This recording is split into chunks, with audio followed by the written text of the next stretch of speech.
माता देवहूति ने एक बात बड़ी सुंदर कही, एक कपिल देव जो ज्यादा भजन करता है, पूजन करता है, स्मरण करता है, उसी को दुख भगवान क्यों देता है? पड़ोसन कभी मंदिर नहीं जाती, अगरबत्ती नहीं लगाती, कभी किसी को 1 रुपया दान नहीं करती, वो तो खूब फले फूले। और हम तो सोमवार का व्रत करें, मंगल बात करें, एकादशी करें, द्वादशी करें, लोटा भर के पानी भी चढ़ाए तो भी दुख हमें क्यों मिलता है?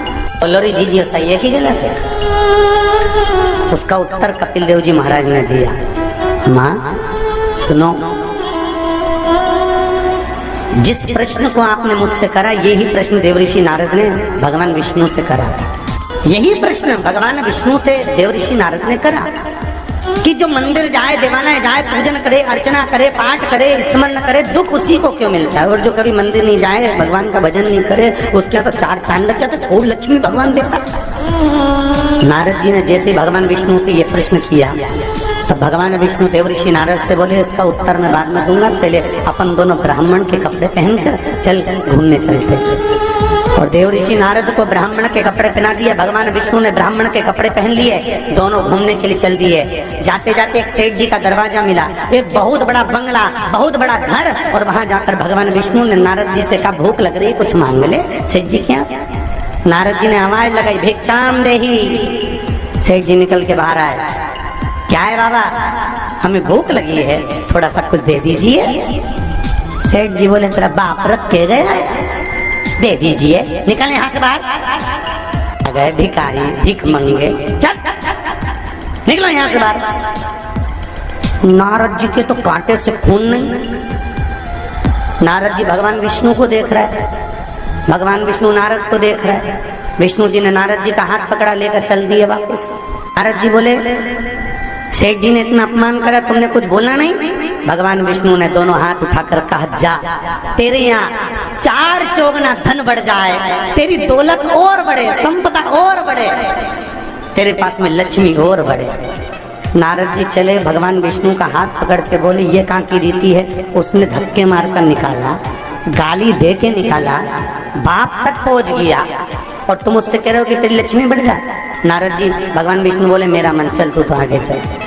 अब भगवान विष्णु लेकर चले तो एक बूढ़ी बुजुर्ग माता बैठी थी एक कमरे में, एक घर के अंदर। उस बुजुर्ग को देख भगवान विष्णु ने कहा, नारद अब इसके यहाँ चलते चल। जाकर आवाज लगाई, माता जी भिक्षाम दे, हमें भूख लग रही है माता जी, कुछ दे दीजिए। माता जी बोली, देखो बाबा, मेरे घर में खाने का तो कुछ भी नहीं है, बस एक गाय है, उस गाय की मैं सेवा करती हूँ, दूध मिलता है, वही दूध रखा हुआ है, तुम दोनों अंदर आ जाओ। और 2 आसन लगा दिए माता जी ने, दोनों को बिठा दिया। माता जी दोनों के लिए दूध लेकर आई, दे दिए। भगवान विष्णु और नारद चले।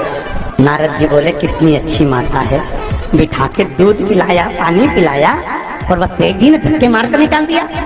भगवान आशीर्वाद दो इस बूढ़ी माता को। भगवान विष्णु ने दोनों हाथ उठाकर कहा, जा, तेरी गाय मर जाए।